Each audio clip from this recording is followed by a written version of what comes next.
అని చెప్తున్నారు. అది నిజాయితీ అవుతుందా? పోలింగ్ బూత్ లోకి వచ్చాడే రాంప్రసాద్ రెడ్డి, ఎట్లా సాధ్యం అసలు? రాంప్రసాద్ రెడ్డిని అడ్డుకోవడానికి వైసీపీ నుంచి రవీంద్రనాథ్ రెడ్డి వెళ్ళాడు, అది తప్పే.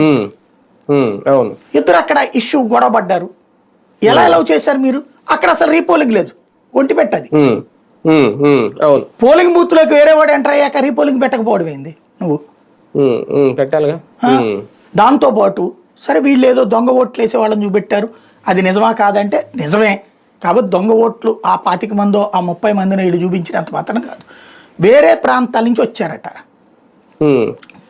ఇక్కడ వైసీపీ చెప్పే దాంట్లో నాకు అనుమానం ఉంది.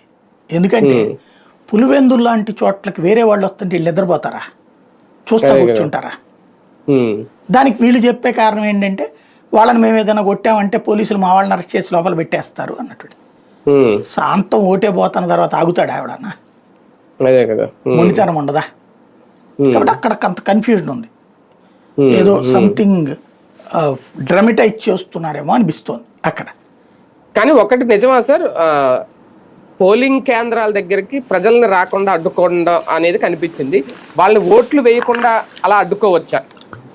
ఓట్లు వేయడానికి వచ్చిన వాళ్ళని అడ్డుకున్నారా? అంటే బేసిక్గా ఒకటి నేను అది నిజమే అనుకున్నా, కానీ పర్సంటేజ్ ఆఫ్ పోలింగ్ చూసినప్పుడు అట్ట లేదు. అంటే మరి 77% అంటున్నారు. కాదండి, రిగ్గింగ్ చేసి గుద్దేసిన తర్వాత పర్సంటేజ్ ఎందుకు రాదు? రిగ్గింగ్ చేస్తే మరి వీళ్ళు